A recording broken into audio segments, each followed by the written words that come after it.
আসসালামু আলাইকুম প্রিয় দর্শক, Noakhali city the royal city of Bangladesh Facebook page থেকে আপনাদের সবাইকে স্বাগত জানাচ্ছি।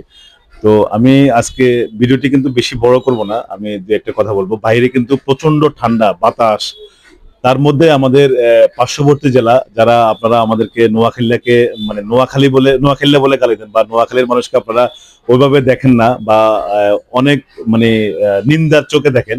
তো আসলে আমি তাদের উদ্দেশ্যে বলবো যে সুদূর লাকসাম থেকে আমাদের পার্শ্ববর্তী জেলা লাকসাম, কুমিল্লা জেলার লাকসাম উপজেলা থেকে আমাদের দুজন ভাই, একজন হচ্ছে আমাদের ইয়াসিন আরাফাত ভাই আর একজন হচ্ছে আমাদের আলামিন ভাই। ওনারা কিন্তু অলরেডি চলে আসছে আমাদের হ্যাশট্যাগে, মানে আমাদের মাইজদি শহরে, নোয়াখালী শহর মাইজদি শহরের বাইতুল আমান মার্কেটের ৫ম তলায় হ্যাশট্যাগে। তো ওনারা আসছে কি জন্য? ওনারা আসছে আমাদের ওনারা ফেসবুকে কন্টেন্ট তৈরি করে, সুন্দর সুন্দর ভালো ভালো কন্টেন্ট তৈরি করে। ওনাদের আইডির নাম কি ভাইয়া? রাইসা ব্লগ।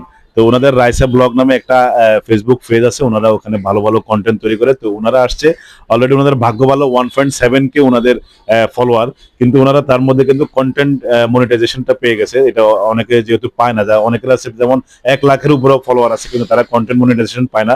তো ওনাদের অত্যন্ত ভাগ্য ভালো যে ওনারা কন্টেন্ট মনিটাইজেশনটা পেয়ে গেছে। তো ওনারা আমার মনে হয় আমার ফেসবুকে না হয় আমার কোনো এক পরিচিত কারোর মাধ্যমে খবর পাইছে যে ওনারা এখানে মানে আমরা ফেয়ার অ্যাকাউন্ট সেট আপ করি বা মনিটাইজেশন সংক্রান্ত বা সোশ্যাল মিডিয়া সংক্রান্ত আমরা সব ধরনের কাজ করে থাকি। তো এই জন্য ওনারা শুধু লাকসাম থেকে চলে আসছে আমার কাছে। তো আমি আসলে অত্যন্ত মানে আনন্দিত ওনারা আসার কারণে, কারণ আমরা কুমিল্লার মানুষকে অত্যন্ত ভালোবাসি। আমরা মানে কুমিল্লার মানুষ এবং নোয়াখালীর মানুষ আমরা সবাই ভাই ভাই, আমরা সবাই একসাথে চলতে চাই, একসাথে আমরা সবকিছুতে আমাদের দেশের অর্থনীতি বলেন, আমাদের সবকিছুতে আমরা কন্ট্রিবিউট করতে চাই। আমরা নোয়াখালী আর কুমিল্লা আমরা কিন্তু ভাই ভাই। তো আমি এখন ভাইয়াদেরকে জিজ্ঞেস করবো যে ভাইয়ারা এত দূর থেকে আসছে, সুদূর লাকসাম থেকে আসছে, মানে কুমিল্লা জেলার লাকসাম উপজেলা থেকে আসছে, তাই ওনাদের অনুভূতিটা কি? প্রথমে আমি ইয়াসিন আরাফাত ভাইয়াকে জিজ্ঞেস করবো। ভাই আসসালামু আলাইকুম।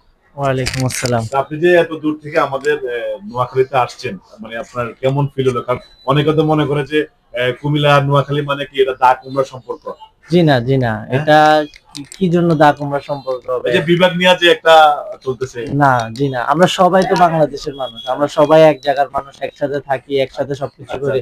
এটা কি জন্য হবে? আমরা সবাই ভাই ভাই, এটা হওয়ার কোনো আশাই আমরা করি না। আচ্ছা, আমি আমার লাকসাম থেকে যিনি আরেকজন আসছে উনি হচ্ছে আলামিন ভাই। আমি ওনাকে জিজ্ঞেস করবো, ভাই আপনার কি মতামত, আপনি কি বলতে চান একটু বলেন আমাদের নোয়াখালীর দর্শকদেরকে এবং কুমিল্লার দর্শকদেরকে আপনি কি বলতে চাচ্ছেন? আমি এখানে আর কি বলবো, আপনারা এতদিন পর্যন্ত যা করছেন এটা আসলে ঠিক হয় নাই। স্টপ করে দেন। হ্যাঁ হ্যাঁ, একদম টিপু চৌধুরীকে বলবো, ভাইকে বলবো, ভাইকে আমরা অত্যন্ত ভালোবাসি ভাই। আমরা কুমিল্লা এবং নোয়াখালী কিন্তু মিলে আপনারা যেমন বলেন না আপনাদের স্লোগান মিল্লা জিল্লা কুমিল্লা, মানে আমরা বলতে চাই যে নোয়াখালী এবং কুমিল্লা কিন্তু মিল্লা জিল্লা থাকতে চাই। এটা হলো সবচেয়ে বড়। আসলে হচ্ছে যে আমরা একটা কাজের জন্য আসছি, আর হচ্ছে যে সবার জন্য কিছু না কিছু প্রয়োজন হয়, বুঝছেন? আমি একজনকে যে মানে উনি খারাপ এটা বলা যাবে না, বুঝছেন? কোনো না কোনো সময় আমার ওনার প্রয়োজন হতেই পারে। তাই জন্য আমরা সবাই ভাই ভাই থাকবো, আমরা বাংলাদেশি, আমরা সবসময় একসাথে থাকবো, কেউ কাউকে হিংসা করবে না। আমার কথা তো এখানে। এখন আমি আরেকটা প্রশ্ন করতে চাই, যেমন আপনি যে এত কষ্ট করে এত দূর থেকে আসছেন, মানে আমরা কি আপনাকে মানে ওইরকম সেবা দিতে পারছি বা আপনাকে ওইরকম কথাবার্তা বা আমাদের কাছে কোনো উগ্র ধরনের আচরণ বা কোনো কিছু পাইছেন? না, আলহামদুলিল্লাহ যথেষ্ট হেল্প করছেন, এটার জন্য শুকরিয়া। আসলে কিন্তু অলরেডি ইনভাইট করছে যে বাইরে প্রচুর ঠান্ডা, যে আপনারা যায়েন না, যাওয়ার দরকার নেই, আপনারা আজকে আমাদের বাজার থেকে যান, নোয়াখালীতে থেকে যান, মসজিদে থেকে যান, কালকে সকালে চলে যাবেন। আসলে না, এখন অনেক সময় আছে, বুঝছেন? আসলে আমরা যাওয়ার মতো সময় আছে, তাহলে থেকে যেতে হবে। তো যাক, আমি মানে আশা করব যে ওনারা ভালো ভালো কন্টেন্ট তৈরি করবে এবং আপনারা সেই কন্টেন্ট গুলো দেখবেন। নোয়াখালী এবং কুমিল্লা সবাই মিলে একসাথে চলবো, একসাথে আমরা এই দেশটাকে গড়বো ইনশাল্লাহ। তো আজ এই পর্যন্ত, সবাই ভালো থাকবেন, সুস্থ থাকবেন। আসসালামু আলাইকুম।